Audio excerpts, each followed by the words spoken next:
This is the 10% Happier Podcast. I'm Dan Harris. Hey, it's very easy, and this is a trap I've fallen into many, many times. It's very easy to think about your meditation practice as being kind of quarantined to those minutes when you're dutifully sitting down with your eyes closed. But actually, the point is to turn your whole life into a practice. Now, that's the kind of cliche you often hear in meditation circles. You kind of turn your whole life into a practice. I want to be clear. This doesn't mean you have to be immaculately mindful at all hours of the day. That sounds, to me at least, like quite a chore. Or as a friend of mine once said, it sounds like you're establishing a nanny state for the mind. Instead, what we're going to talk about in this episode is how to, in the words of my guest, make every part of your life more awesome. My guest today has a very broad, capacious understanding of the concept of practice. There's formal meditation practice, yes, but also movement practice, work practice, relationship practice, sleep practice, art practice, and more. It's really about the goal, which very few of us will ever fully attain, of turning everything you do into something intentional and illuminating.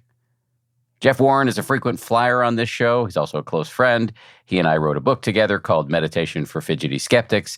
He's a longtime meditation teacher and the founder of something called the Consciousness Explorers Club, an amazing organization based in Toronto. And he is the co-host of an excellent new podcast called the Consciousness Explorers Podcast. He also refers to it as the Mind Bod Adventure Pod. You really should go check out this show. It's available wherever you get your podcasts. In every episode, he and his rather amazing co-host, Tasha Schumann, test out a new practice. Anyway, here on this podcast, in this episode, we talk about what it actually means to make your whole life a practice beyond the oft verbalized cliche in meditation circles, how to connect with your baseline okayness, mindfulness of seeing, Koan practice, running as a practice, what Jeff means when he talks about being your own teacher, and how and why to make all of your practices social. As he says, it's all one nervous system. He'll unpack that expression for us. We're also going to spend quite a bit of time talking about something many of you have asked us to cover, practicing with ADHD, a condition with which Jeff has lived for many years. So he'll hold forth about that. We'll get started with my man Jeff Warren right after this. Before we get started with today's episode, a brief word about the very fun topic of anxiety. If you're dealing with anxiety, you're in good company. That is, if you consider me good company. The bad news is that anxiety is unlikely to disappear overnight, but the good news is that you can change your relationship to it. I've seen this play out in my own life over and over again. And this is why we over on the 10% Happier app are relaunching one of our most popular meditation challenges ever. It's called the Taming Anxiety Challenge. It starts on February 6th. In this challenge, you'll hear meditation teacher Leslie Booker and Harvard Medical School Associate Professor Dr. Luana Marquez provide many, many strategies for dealing with anxiety. You'll get videos and meditations specifically designed to help you tame your anxiety, as well as daily meditation reminders to help keep you on track. To join the challenge, just download the 10% Happier app today, wherever you get your apps, or by visiting 10%.com, all one word spelled out. If you already have the app, just open it up and follow the instructions to join. Okay, now on with the show. It's cool when a company that my family and I already use asks to be an advertiser on this show. So I was excited when Instacart said they wanted to sponsor 10% Happier because we use it all the time. I recently used it to order ingredients for the smoothie I make every day that feeds me and my wife Bianca for lunch. If you want to know the ingredients, it's frozen fruits, banana, almond butter, almond milk, some oats, and Greek yogurt. Super delicious, very healthy. Anyway, Instacart is the leading online grocery platform in North America, and with Instacart, the world is your cart. Fast and flexible delivery in as fast as an hour, or you can order ahead and select a delivery window that works for you. And it's not just groceries. Instacart can also deliver household essentials, pet items, important in our house with 3 demonic kittens, beauty products, electronics, and more. Get free delivery when you cart your first order on the Instacart app and instacart.com. Offer valid for a limited time. Minimum order $10. Additional terms apply. Audible offers an incredible selection of audiobooks across every genre. From bestsellers and new releases to celebrity memoirs, mysteries and thrillers, motivation, wellness, business, and more. As an Audible member, you can choose one title a month to keep from the entire catalog, including the latest bestsellers and new releases. The Audible app makes it easy to listen anytime, anywhere, while traveling, working out, walking, doing chores. I'm currently listening to Sea of Tranquility by Emily St. John Mandel. I loved her previous novel, Station 11, and couldn't wait to dive into this new one. New members can try Audible free for 30 days. Visit audible.com/10% or text 10% to 500-500. That's audible.com/TEN% or text TEN% to 500-500 to try Audible free for 30 days. audible.com/10%.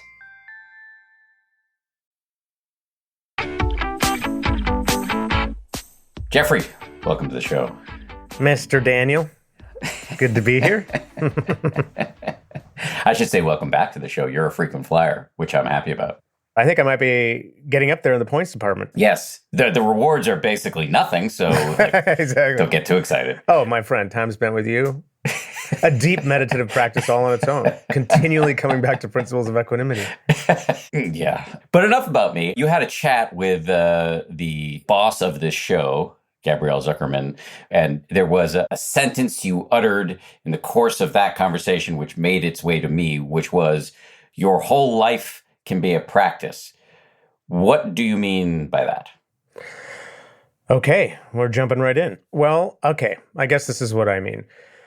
That typically we meditate, those meditators out there, we find a time in our day to do a meditation practice or every other day.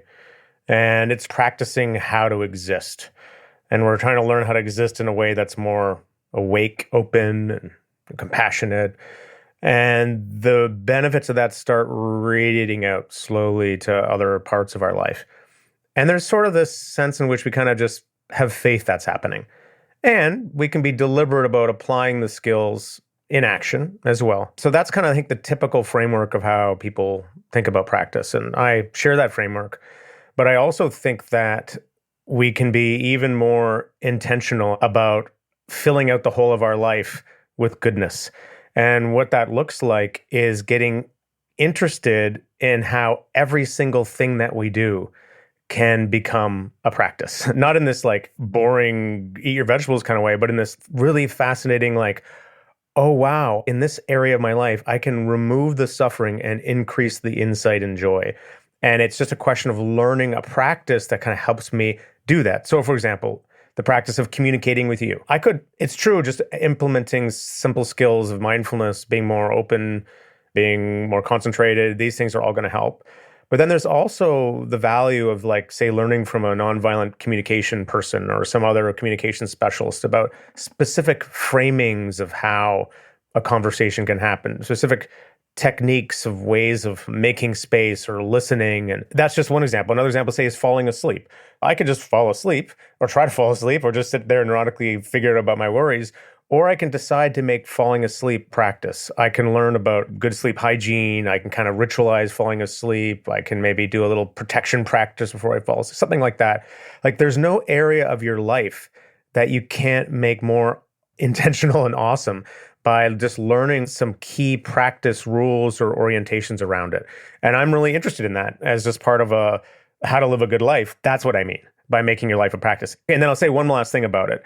If you think of the first thing where all you ever do is the seated practice and you don't do anything else, it's sort of like the seated practice becomes this like volcano that's rising out of the sea.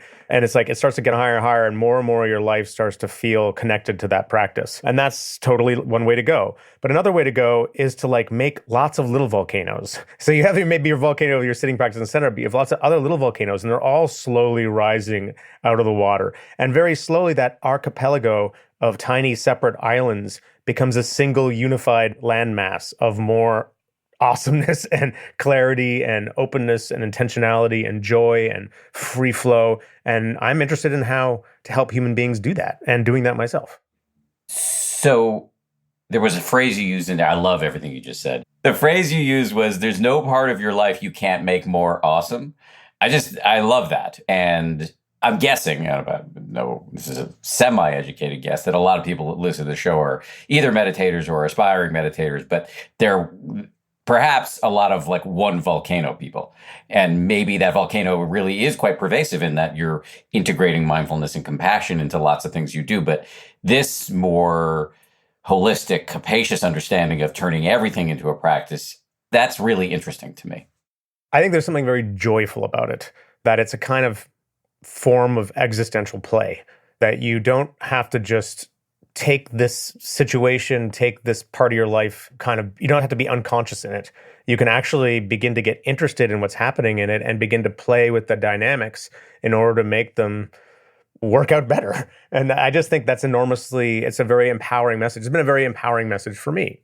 And it's also been something I needed to hear, I guess, as someone who does have this ADHD struggle. I have an ADHD diagnosis, that my kind of furious curiosity about all these things, which can have a jumping around quality, that if I frame it in like, let my curiosity about things become an interest in how to make those things more of a liberating practice, then having that problem in the first place is less of an issue.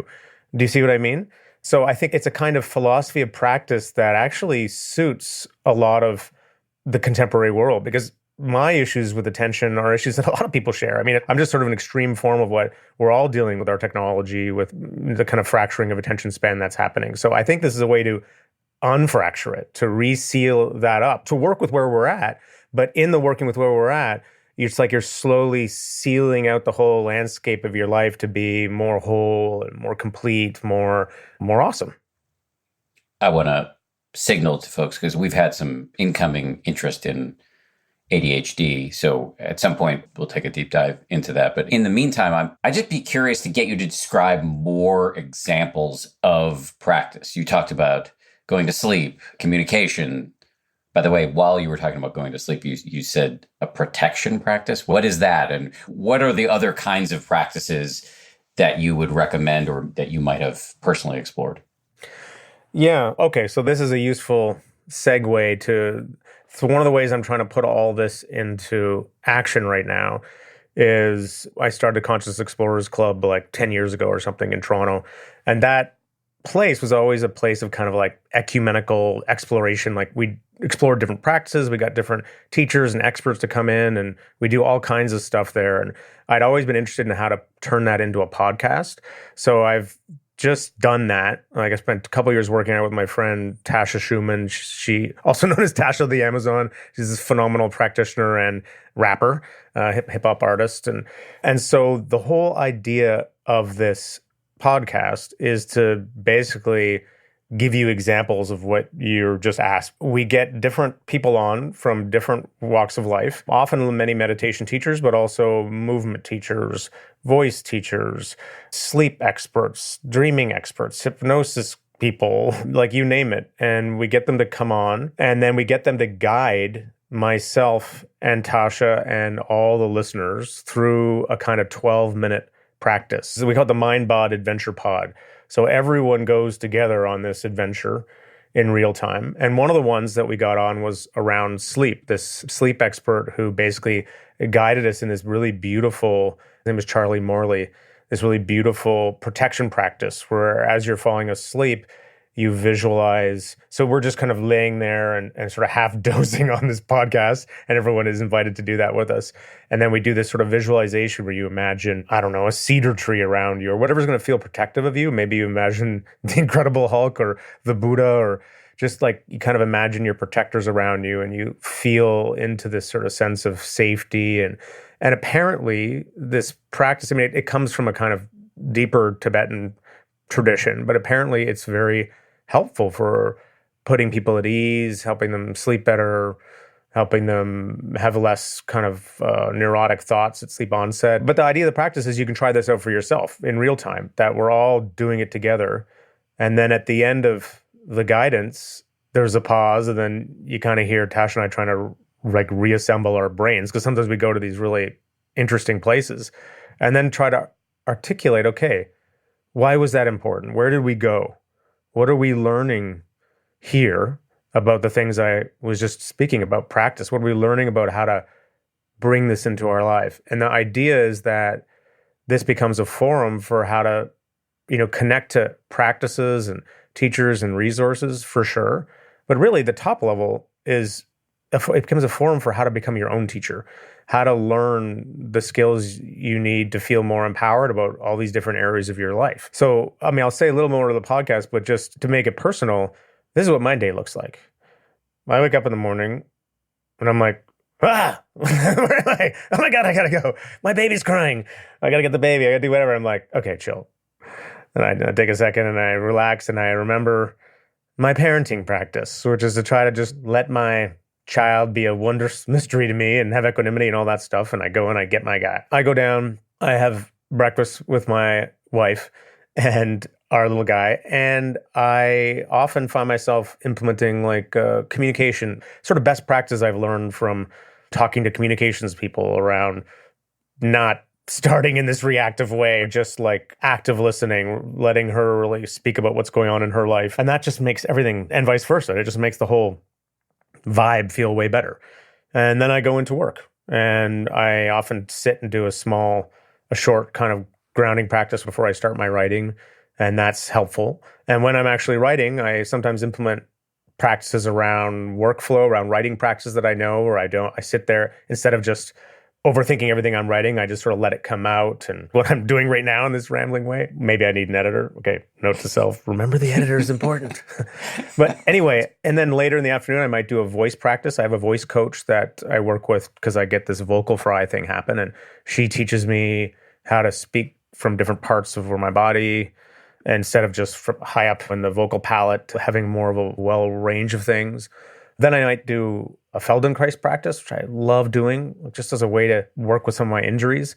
And it kind of goes on from there. Maybe once in the day, I might see an actual specialist who helps me through something, or once in a week. But most of the time, they're just things that I've learned that I implement. And it just makes getting through my day way better.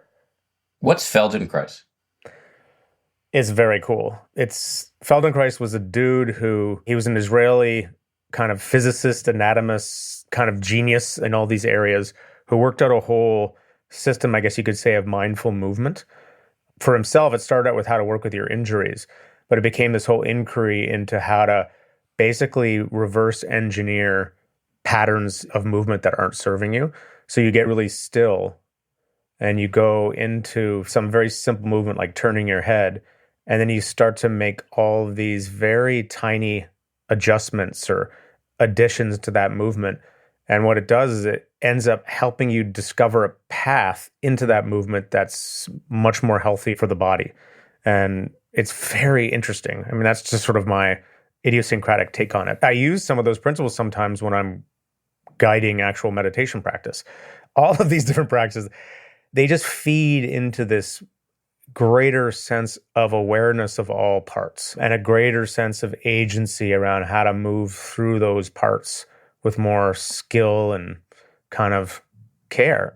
Do you believe that having a seated meditation practice this is a loaded question because it's something I think I believe, which is that having a formal meditation practice of whatever length can really fuel all of these other practices, because it's the dojo where you really are training your ability to be mindful, to be concentrated, to be calm, equanimous, et cetera, et cetera. Agree or disagree? Totally agree. And I would say that you don't have to do all these other practices. It can happen that just through doing a simple seated practice, all those other benefits start to kind of happen in their own way. It's very interesting. And the thing about a seated practice is it's a place where you're not fooling yourself. People like to say, oh, running is my practice. And running can be a practice. It can be many different practices. But running can also be a place where you're just endorphins are pumping in and you're sitting and thinking about your worries and you feel better after. But there are ways to turn the dials on a running practice to be a lot more powerful and effective, both physically and in terms of mentally. So other practices where there's a lot going on, you can fool yourself in a way. Whereas in a practice where there's nothing going on, just your own thoughts, there's a deep training that happens there that is hard to approximate in any other context. What happens in life is there's always these pockets of unconsciousness. And you can get really good at one practice and still not touch those pockets of unconsciousness. So it's like we get this expertise in a particular silo, and the things we're learning in that silo, they don't translate to other areas of our life. So that's why I think a life of being intentional about practice, being curious, okay, where are the pain points in my life, or where is there some suffering, or where is there a sense that part of my life I could be living more deeply? That becomes a cue to begin to explore practices within that domain. And I think that's really valuable. If we have areas of our lives where we're unconscious, by almost definitionally, we don't know that they're unconscious. So how can we wake up in these areas where we're asleep? Yeah, that's a great question. Have a chicken in the egg. I mean, suffering is the great indicator light. It's the blinking light on your dashboard. But the thing is, sometimes we don't even realize we're suffering in some area. That's why I think a meditation practice is helpful, because it just does give you a more baseline awareness of what's happening from moment to moment. And you can kind of notice, oh, okay, this area of my life, I'm really unhappy in this area of my life.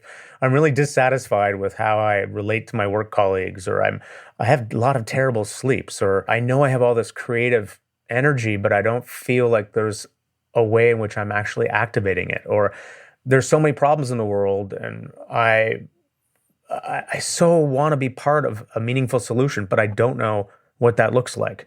All those are questions that can begin a kind of inquiry into what a more deliberate practice in that area might look like, which can then really open those things up. A couple of expressions from Joseph Goldstein, the meditation teacher, coming to mind. One is that he talks about struggle as a feedback. It just gets similar to what you just said about suffering being like a warning light. And then I remember being on a retreat with him once and realizing, if I'm suffering, there's something I'm not mindful of. Exactly. Yeah, one of the most simple questions I like to ask at the beginning of a sit is, what's coming between me and everything just being fine? You could say that there's a kind of baseline way of being in the world, super baseline, where you're just existing and you're available for what's happening and you're good. You don't need things to be any other way. And that's an experience you do get a lot in practice and you get in life. And so the question is, if you're not in that spot, well, then what's getting in the way? Because there's some layer that's activated. And the process of kind of inquiring into that layer and being curious about it, I mean, it changes your life. It's like, because you can go right through to the other side and realize, oh, there actually is no problem in this moment. I'm speaking about the moment. I'm thinking of the thing you do in the moment. I'm not speaking about the problems out of the many problems of the world. In this moment, there's a way of being that is complete and centered and sane and available. And to reconnect to that is like this deep plunge that nourishes you to then go back in the world and begin to address all those issues. What do you personally do to connect to the centeredness and saneness that is always there, but it is obscured? I do something very similar to what I just said right there, and I'll do it right now. I connect to my being. So the feeling of being, the sense of being, is more fundamental than any of the content in the being, if that makes sense. So it's like I pan back the camera. Like I was in a worry stream, and now I just come back to the sense of being a body, kind of like this body creature sitting in a chair. And now the thing I was worried about is just like one little small part of the tableau of this bigger thing. And the being thing is the thing I was talking about. That's the sense of being is being is being. It's always the same being. So there's nothing that can be in the being part that can be improved on, only in the content. And so I just do that little reorientation, and my worries usually just chain out after that. And then I just sit and exist, and feels really freaking good. So the worries have trouble continuing to exist in the face of the brute fact that you exist right now. When you're paying attention to your worries, there isn't just the worry going by. There is often a kind of sense of fixation on the worry, attachment to it, grabbing on it, fighting with it. When you shift into noticing your worry from this bigger container, that's the part that drops away. It's like awareness gets so much broader that the energy that was in the fixation suddenly dissipates. So now there's just the worry that you're seeing, but you're seeing it as well as you're hearing a sound, as well as you're feeling your feet on the ground. There's a sense in which the hierarchy that you were previously imposing on it, where the worry was the most important thing, that kind of goes away. Now there's just this wider expanse of, I mean, I don't even know if sounds weird or what. This is just what I'm doing right now.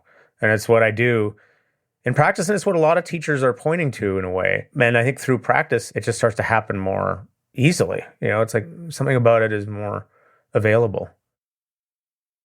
Coming up, Jeff moves through a variety of practices from koans to running to mindfulness of seeing. Also, he's going to hold forth about his theory that we all need to become our own teachers. That's right after this. Okay, 2023 is here. Now it's time to start your healthy resolution.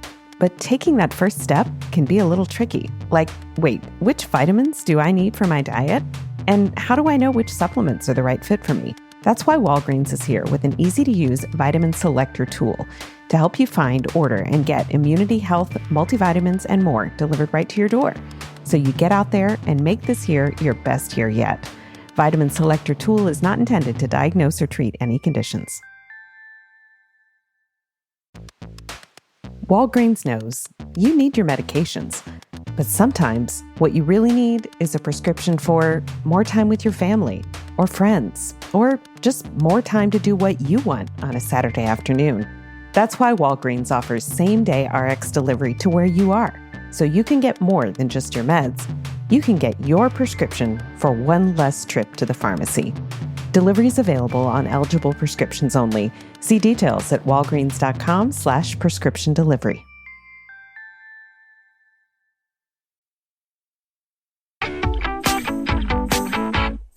I just finished a retreat a week or two ago, and I noticed myself doing this on this retreat and then also now in my practice back in the world of quotidian suffering, which is once in a while doing a thing that you've long urged me to do personally, dropping whatever meditation technique I'm doing and just being like, oh yeah, this is all just happening right now. Exactly.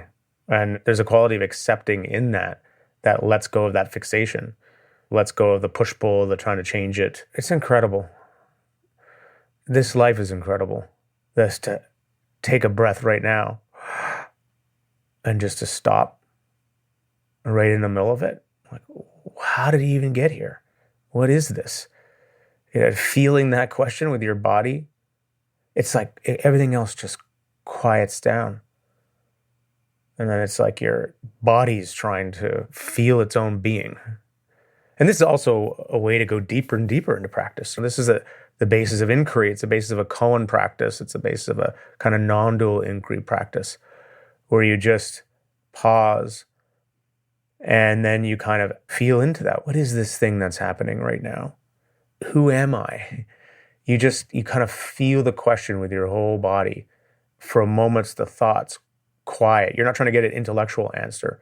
It's like there are all these frameworks in the mind that are operating. And when you do this, it's like you begin to sort of push at those frameworks. You begin to kind of erode them. All these ways in which our habits are trying to constrain us. But when you do something like that, it's like you're moving in the other direction. It's like, I don't even know why a human being wouldn't want to do this in their life, because there's this magical sense of the mysterious freaking weirdness of it all that starts to just float out into everything. And I know you know what I'm talking about because we talk about it all the time. Yeah, I can't tell if I'm just going soft or just getting weirder with time, because none of this feels that weird to me anymore. Although it's not hard for me to interpolate back to the 35-year-old version of me who would have said, like, what drugs are you taking? But I will add one other thing that for me, for now at least, that seems to put me into this place that you're describing. And by the way, just to say, you said it's hard to put words to this. Yes, it really is. It is like that old joke. It's a little bit like, dancing about architecture. It's very hard to talk about mysticism. One other thing that kind of puts me up against the just overwhelming reality of my existence is being mindful of seeing. Oh, yeah, totally. Because that is a thing that many of us who do mindfulness, you can bring awareness to the body moving, you can bring awareness to sounds, to the food you're tasting. But seeing, I don't know, for one reason or another, seeing is something that we take for granted, I think, on an even deeper level. So tuning into the seeing and the weirdness of taking in the world, for me, it helps erode the membrane between my ego and the larger world. Yeah, me too. I think it's because we're so habituated to walking around with our eyes open, thinking about our problems, worrying about our stuff. So we're only half seeing. We think we're fully seeing, but we're only half seeing because there's this layer of other stuff that's kind of coming in between it. So the deliberate practice of truly seeing can be incredibly liberating. And in the same vein, I often do a practice of just, it's like I try to see without knowing that I'm seeing, if that makes sense. Like I'm knowing I'm seeing, but I'm not like going, oh, that's a tree I'm looking at. Oh, that's a tree. What are trees? It's just like seeing. I'm letting the tree just be itself. And it's like you slowly start to kind of erode the label around tree and it just starts to kind of get more shimmery and interesting. And then things start to get more beautiful looking. It's like looking at a picture of something a photographer has taken. They've framed even something that is potentially banal. The way it's been seen and framed suddenly lets you see it as an existential true thing in the world. There's like this feeling of like, oh yeah, barns exist or garbage cans exist or whatever it is they took a picture of. And in the same way, you get this sense of like, oh, wow, just the looking like that. So this is a great practice for people to try out. Try to walk around and just remind yourself to see. And then you'll notice you get kind of floating off. You start going into thinking and you're thinking about the thing you're seeing. And then you just remind yourself, okay, come back to seeing. And just, it can be a wonderful practice for coming back to the world and eroding just the things you said. Yeah, this non-conceptual seeing, which again is very hard to describe in words. The aforementioned Joseph once described it as kind of, I think this is what he was talking about, but he used this analogy about like the difference between looking out the window at something and opening the window and looking at it with nothing intermediating it. Oh, beautiful. I've thought about that quite a bit. I don't want to let too much time elapse. There are a couple of things you said that I think might be helpful to either explain or unpack. One of them is you talked about Koan practice. I grew up with a friend named Seth Koan, one of my best friends to this day. And you're not talking about Seth Koan. You're talking about what might be pronounced as koans or Koan. It's a Zen type of practice. Can you describe it just for people who might have never heard of it before? Yeah. Well, there's different ways to do koan practice, but the kind of classic thing is you're asking this question that has no intellectual answer. So it's like, what is the sound of one hand clapping? The famous one, or what was your original face before you were born, or something like that. And the idea is that you're just posing this kind of impossible question because what you're interested in is the open feeling of not knowing. You try to connect to a kind of yearning or wonderment in the question, really genuinely not knowing. What is, you don't know. It's like you pose the question and you kind of find this open-ended, not know yearning quality in the asking. And activating that in your experience, it somehow has this effect of starting to erode some of those structures. So it can be a way into these deep breakthrough moments of practice, these sort of kenshos that they would call within Zen, like where you literally are, as you keep it up, it's like it builds up a kind of pressure, a kind of bogglement pressure that builds and builds. And there can be this sudden kind of breakthrough experience. And that's one of the ways it can work. Those breakthrough type experiences, it's so interesting because they happen in so many different ways. They could happen through a kind of koan yearning quality. They can happen through a more vipassana way where you're just getting super, super clear about your moment-to-moment experience. And it's like you start to see between the pixels and there can be this figure ground kind of reversal, this kind of breakthrough.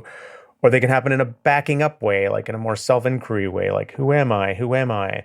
It's so fascinating to me that all of these very different, ostensibly different practices can have these a similar effect of kind of changing how we experience self and world. And that's just one way, one stream of practice that's used within the Rinzai Zen tradition. Another thing you mentioned earlier was that it's possible to turn running into something that you would describe as a practice. So how would we do that? Yeah. So first, the question is, what do you want to get out of your running? Like maybe you just want the good physical health, which is terrific. That's enough already. Maybe you also like enjoy the feeling of kind of the endorphins and there's a sense of really getting a break from things. And you can have that at the same time. I mean, I think to begin to really deepen the practice of running, to make it both not just a good physical practice, but a true kind of psycho-spiritual cleansing, I think the first thing to do is to get deliberate about what you're paying attention to. So you make an intention at the beginning of the practice. You know what? I'm not going to just sit here and think about my worries as I run. I'm actually going to pay attention to the feeling of the breath in the body or the sense of movement and energy in the body, or maybe I'm going to pay attention to the soundscape moving around me. So you make this decision to first do that. And that's what's going to help really give you a break from your worries. And that's just the beginning. And that's like the concentration piece. Then I would say you could kind of weave in this equanimity piece. This is kind of a little harder to describe, but it's like this piece of not fighting with yourself. So how can I kind of bring a sense of almost smoothness in the running, like in the running itself, but in the way I'm relating to my own body?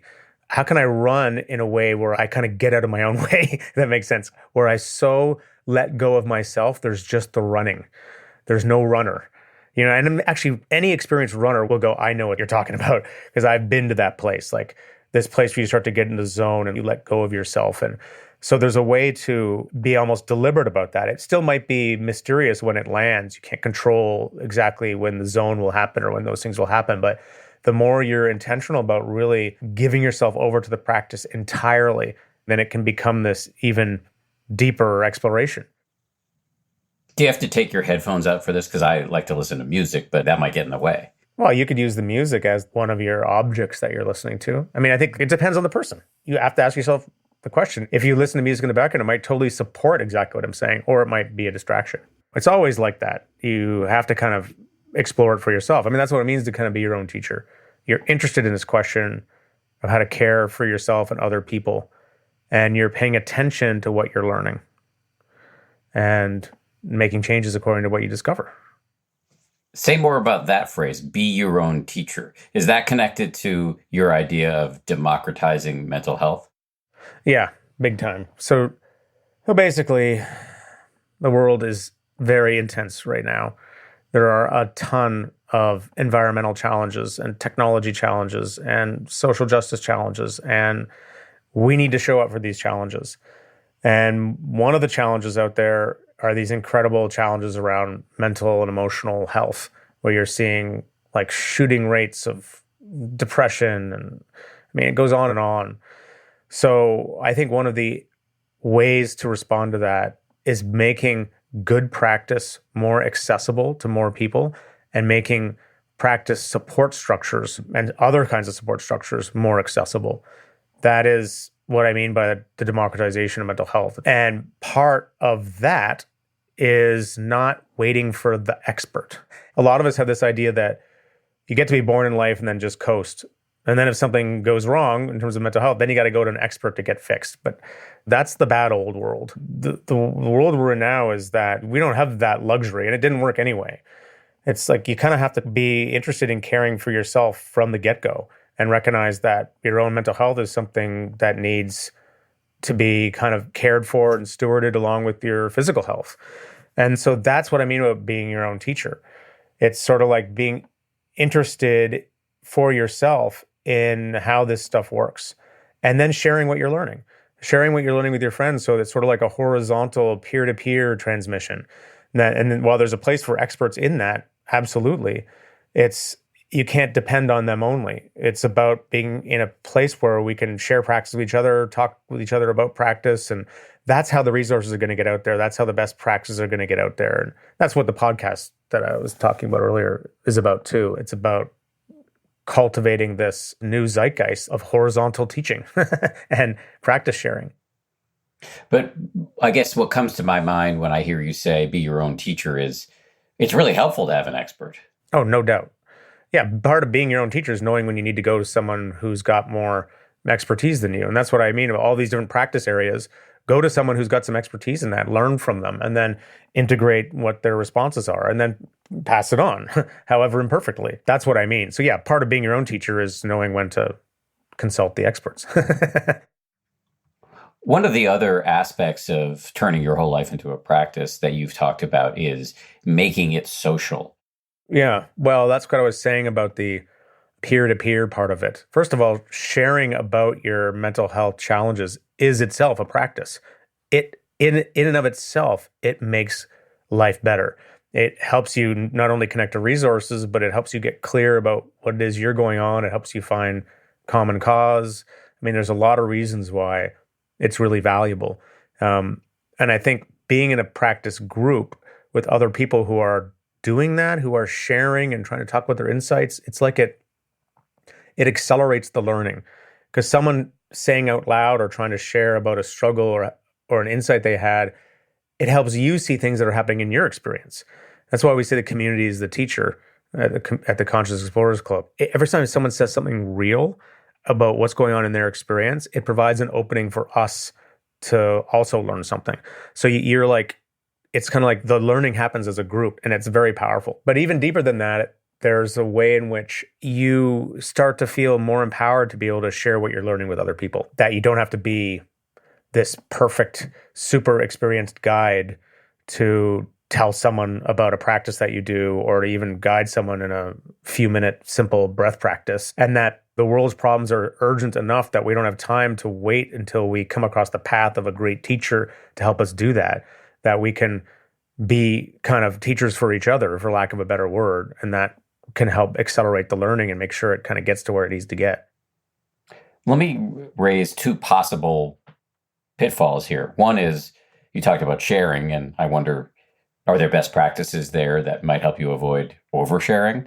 And the second is, while I agree with you on everything, one of the many benefits of talking to somebody who's genuinely an expert is that when difficulties arise, they can give you good guidance that a civilian cannot. And practice can be treacherous at times, and you don't want an amateur giving you advice, if you've wandered into a difficult part of your mind. So you take that in whatever order you want. Yeah. Well, I'll take the second one first, because it's totally fair comment, and I totally agree. That's why I'm saying you need the experts as well. But I guess I would ask a question to you and really think about it. What is more dangerous? To lead a practice badly or in an amateur way, or to be guided in an amateur way in a practice, or to not have access to practice at all in the big picture?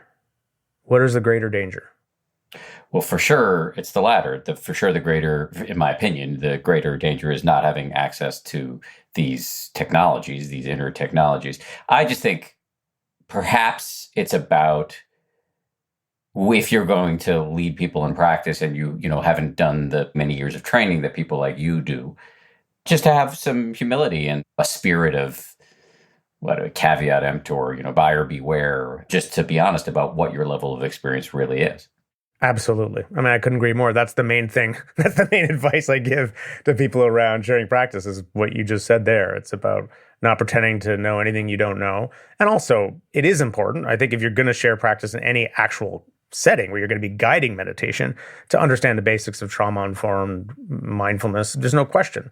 So I could not agree more with that. And also having access to all the professional teachers. But I'm saying, in the context of friend sees another friend having a really hard time, and the other friend is like, I'm at the end of my rope, to be able to say to them, okay, well, listen, I'm not an expert meditation teacher at all. I'm not even an amateur meditation teacher. I just am someone who does this occasionally. But what helps me in this situation is to sit down and take a few breaths and kind of orient my attention maybe to my hands, or feel my feet on the ground, and to be able to just help your friend with a few tips in the moment. I think every human being should want to or know how to do that for another. And for that, you don't need to spend 4 years in a Dharma teacher training program. And I think that's common sense, what I'm saying. Yes. And so on the social tip, I've been dining out on my own mental health struggles for years, so I'm not casting any aspersions here, but I have been, I think, justifiably accused at times of oversharing. And so how do we draw the line between being open and vulnerable? Well, it's a practice, like everything else. And it's actually a beautiful equanimity practice. Okay, when I get present and I make myself available in this situation, what feels appropriate? I'm going to share about something that happened to me, but you get a sense of when you've already moved into the space of oversharing. It's just a feeling thing. And are you actually hearing what this other person then is saying? Or are you sitting in your own head thinking about your own stuff and you can't wait to jump back in with more reports of your experience? It's communication's a practice. Sharing's a practice. Staying with this idea of community, you had a beautiful phrase that you used. You may not even remember using it with my colleague, Gabrielle, when she talked to you before this interview. You said, it's all one nervous system. Yeah, this is the big picture, but it's super valuable framework. This is the world I want to live in. And I'll tell you what that means for me in my life right now, and then what I mean by the big picture. So I have mental health challenges, the ADHD, bipolar diagnosis too, which is, they're both regulation issues, attentional regulation, the other one's sort of energy, mood regulation. Because I am the way I am, there are certain things that I'm really good at, and there are certain things that I'm not good at.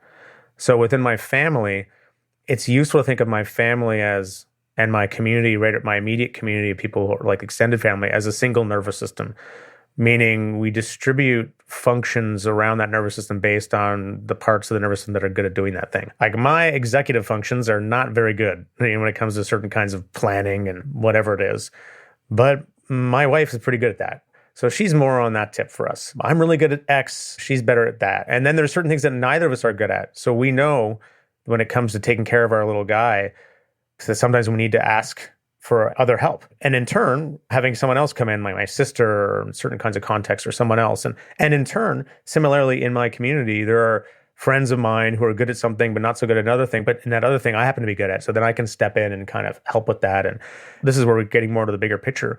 The more we try to live that way within our family, within our communities, within our larger world, I think the better the world will be.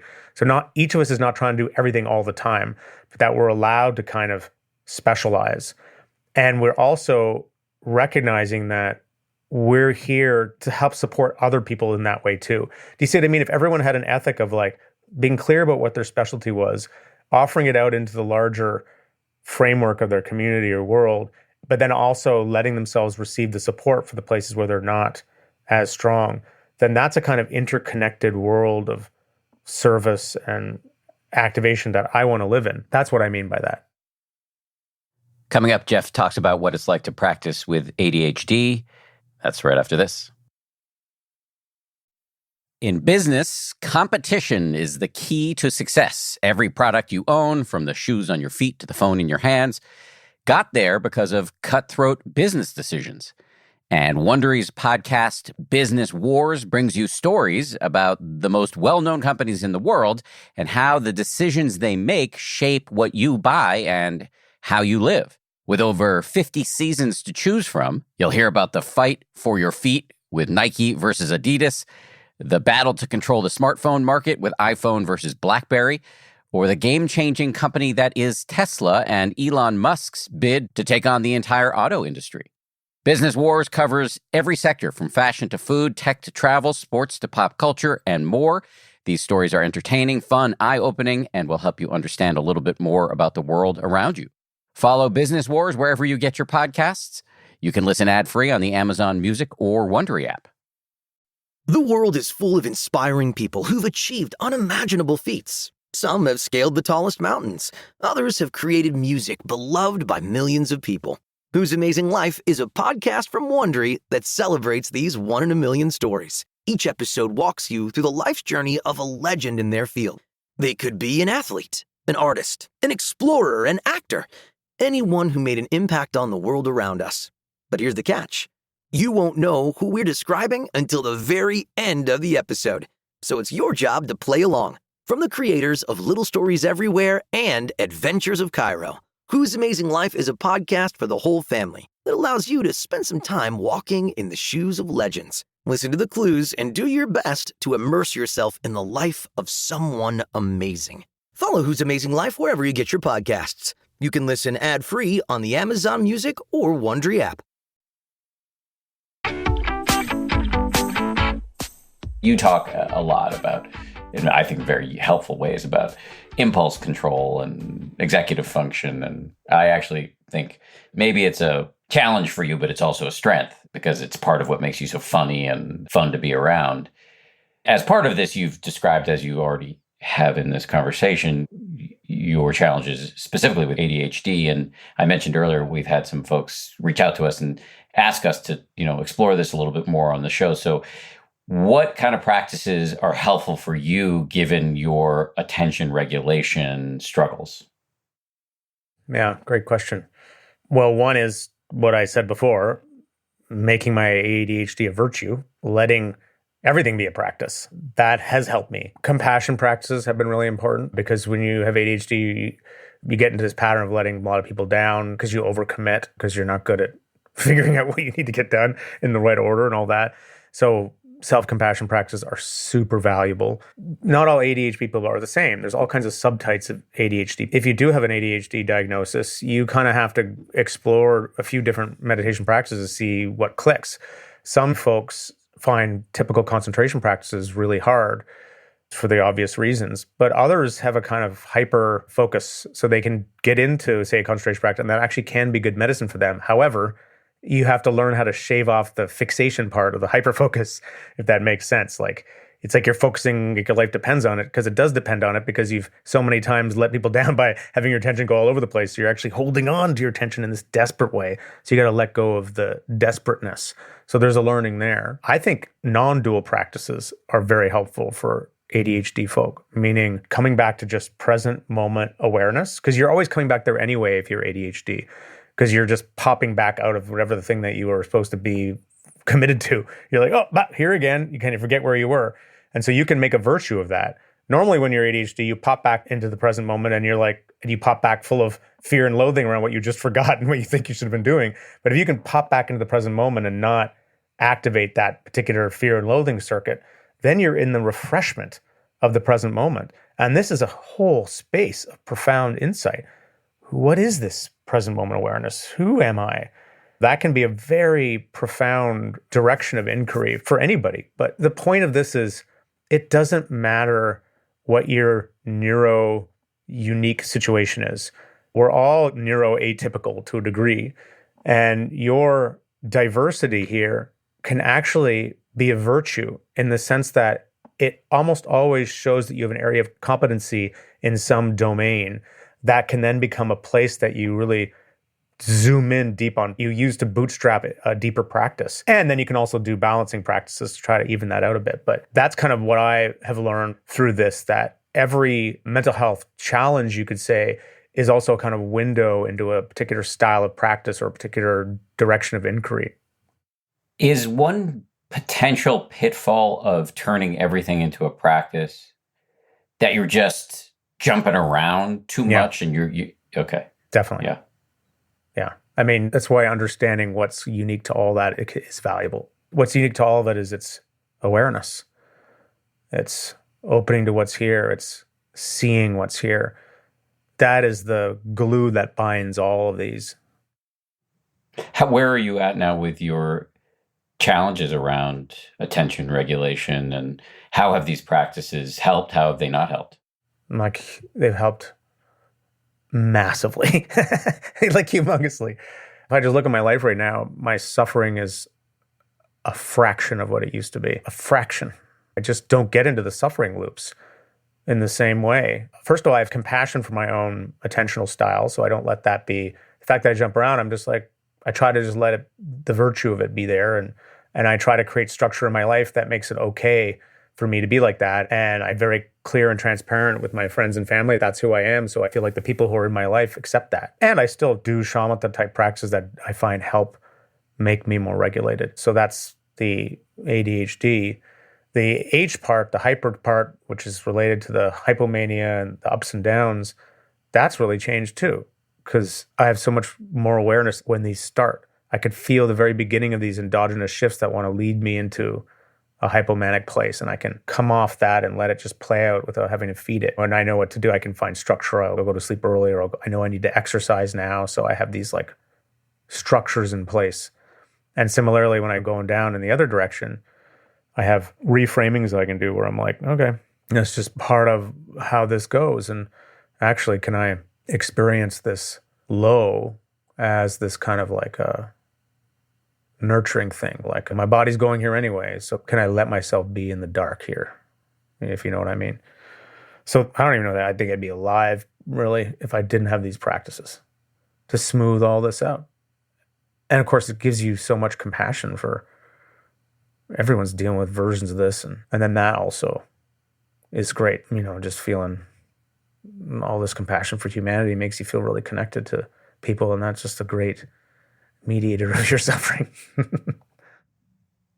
It seems to me that what I just heard you describe is a kind of walking the walk on your advice to be your own teacher. It reminds me of something that Chris Germer, the academic who spends a lot of time studying self-compassion, said, which is, he said that the central mantra, the central rallying cry, the central question that somebody who practices self-compassion should be asking themselves frequently is, what do I need right now? Yeah, absolutely. What do I need right now? What does the world need right now? Balancing that. What do I need right now? Change or accept? What does the world need right now? Change or accept? That's the grid, around and around. And then eventually there's this sense in which it just feels like even those questions integrate. And there's just this being available for things and the right response seeming to come. Everyone says that. It's the weirdest thing. It used to drive me crazy. What do you mean? What does that mean? It's just like so annoying. It sounds like just some Zen riddle. But I think it just means you're not overthinking stuff. Right. I mean, the Zen folks talk a lot about freshness and spontaneity. And I think it goes back to this Tibetan phrase that I love about the point of practice being to clear away and bring forth. If you just can clear away the junk, then the good stuff underneath this availability can shine forth. Totally. What's your practice like right now? I just went on this retreat. By the time we post this, I guess it'll be a couple of weeks ago, up at the Insight Meditation Society with Joseph. And I was struggling a little bit to integrate two kinds of practices. One is the stricter, more programmatic style of retreat where you've got a very strict schedule. You're sitting, walking, lunch, sitting, walking, dinner. And a style of practice that I learned from Alexis Santos, another like you, is a teacher on the 10% Happier app. And his teacher is a Burmese guy named Sayadaw U Tejaniya. And Tejaniya's style is really like, there's no schedule, or maybe there's like a few things to anchor the schedule, but you're really supposed to listen to your intuition about, am I sitting now? Am I walking now? Am I like, or maybe even reading a book, or it's complete bedlam. You can even check your phone. It's really sort of very unstructured. I was trying to combine those two a little bit, and I got confused. And at one point, Joseph was like, you're being ridiculous. It's like, it's all the same thing. It's all just waking up. And that's been really helpful for me. My mind rebels against my own tendency to push too hard to, I had a whole long period of time where I was meditating 2 hours a day. It was very militant. And now I don't really time my practice, but as a result, I look forward to it a lot more. And so I just naturally find spots in the day without any external or internal pressure to sit and meditate. Yeah, it feels more natural. And so what am I actually doing? I often start with a little bit of loving kindness practice, which is very good to settle the mind, at least for me, and then just open up to a more open awareness. And there's a little question that Alexis's teacher, Tejaniya, tells people to ask as their practice. Instead of focusing on the breath or noting everything that arises, just ask yourself, are you aware? And then when you drift away, you ask yourself that again. The analogy they use is like pushing a kid on a swing. You push, and then the kid goes out, and then you push again. But after a while, you don't have to push as often. I often joke that it's like when I push my kid on the swing, sometimes when he returns to me, he farts in my face. And so that's what like waking up can feel like at sometimes, especially at the beginning of a retreat. But anyway, I said a whole lot there. I wasn't planning to, but I'll see if you have any reaction. Well, I think it's good for people to hear. It's good just to be a regular person talking about where you are in your practice and what you're doing. And I think it's a good practice. I mean, it's amazing to me that awareness is a kind of solvent. It just dissolves everything after a while. You just sit. If you just sit and just be aware, eventually everything will dissolve. But we don't stay there. That's the thing. And so we have other ways to dissolve what's in the way. But you could just sit and be aware. And eventually the process of living, things will come up that in the awareness you notice. And that whole approach kind of just trusts, it has faith in awareness to notice the thing at the right time, as opposed to specific practices which are deliberately intended to help generate insight about a specific thing and bring it up. But there's the bare bone is just beating the awareness. And I think it's a beautiful practice. And loving kindness too. It's just, you can't do enough of that. I'll start with I just put my hand on my chest because there's something about touch that's just very settling. It's like the animal body. That's what it wants. It doesn't know about awakening, any of those things. It is awake, but it knows what touch is. Or your hand on your own knee. Or it's just boom. That simple gesture. You see when you're a parent, just the power of it. This touch thing, Kristen Neff talks about it. She's kind of the godmother of self-compassion research. And she talks about putting your hand on your heart or your chest or whatever as kind of a hacking into the mammalian care system. Mammals need to care for our young. And obviously, as everybody knows, in order to keep the DNA alive through the generations. And when I first heard people talk about rubbing your chest or putting your hand on your heart, because I am, as my son often calls me, a jerk face, I completely rejected it. But now I do it on the regular. And it's really, my experience, really helpful. And there's data to suggest that it is. I would also say about that it's incredibly empowering. Because what's happening, like when you put a hand on your chest or whatever your version of settling the nervous system, it's like you settle and you start to feel your ground underneath you. And now you can stand up from inside your own resources without having to reach outside of yourself. So there's something it's very powerful to know how to do that. Yeah. I use that all the time. I use that in the middle of the night when my guy's wailing. And I'm just like, oh, how do I deal with this situation? I'm like just losing my mind. Days since we've slept and it's like 3 a.m. or something. And it's like, okay, I'll just put the hand on my chest and go, settle down, buddy. And then it's like, I feel the whole nervous system go boom, boom, boom, boom, boom. And now from that place, now I can comfort him. But before, it was like we were just lost together. Well said. Before I let you go, let's go back to the MindBod Adventure Pod. You guys have done and are doing so many different kinds of practices: art, hypnosis, voice, movement, sleeping, dreaming. Is there anything you wouldn't do? Well, Dan, I would say there are 2 primary domains that we won't do. One, I won't be doing any sex practices on air. And your listeners can thank me for that. No, but we probably will talk about tantra and different kinds of breathing related stuff. But the other thing is, we had this idea back in the day when we were kind of just, I've known Tasha for ages. We've been assing around in the kind of party scene before we were meditators. We were actually both meditators then too, but there was a long time where it was kind of an overlap of going to dance parties. And so we used to have this idea that it would be fun to do a podcast where we take a different drug and then just real time narrate the experience of the drug kicking in, thinking that would be kind of fun to do. However, that won't be happening because I don't really do any of that anymore. And I'm a dad and it's probably illegal, and especially in the States, and who knows, for whatever reason, it's just not good sense. But that would be kind of fun, I think. I'll lead some young types, some younger folks to do that. And it's available everywhere? Yeah, totally. iTunes, Spotify, all the spots. And yeah, we're just curious what people think of it. So listen to it. And if you like it, write a review or whatever, subscribe. And it's all a labor of love. We did it all kind of on our own. So we're hoping that if it gets enough support and people like it enough, then there'll be a way for us to keep going with it, because we have a zillion ideas and it's very joyful to do it. Yes, and she's great. Anything else you got going on? Retreats or writings that you're putting out into the world that people might want to access? Well, the stuff I do at 10% Happier, of course. I do stuff for Calm. I have my Do Nothing project on Sunday night, which is a free YouTube live meditation, super pared down. There's a really great community of people who join me for that, and anyone can do that.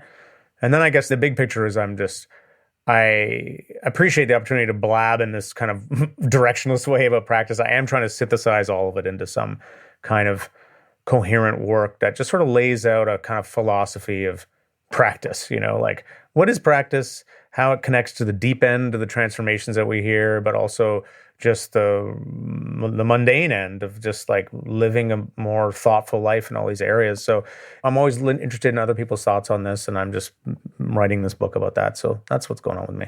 I'm looking forward to that book, and you're not giving yourself credit. You're way more coherent in this conversation than you might think. Thanks for coming on, Jeff. Appreciate it. Always great. Always great to hang out, Dan. Thanks for having me on. Thanks again to Jeff. Always great to talk to him. Go check out his new show, the Consciousness Explorers Podcast, or the Mind Bod Adventure Pod. Also, before I go, just want to thank everybody who works so hard to make this show a reality 2.5 times a week. Samuel Johns, Gabrielle Zuckerman, DJ Kashmir, Justine Davey, Kim Bikama, Maria Wertel, and Jen Poyant, and Ultraviolet Audio. We'll see you all on Friday for a bonus.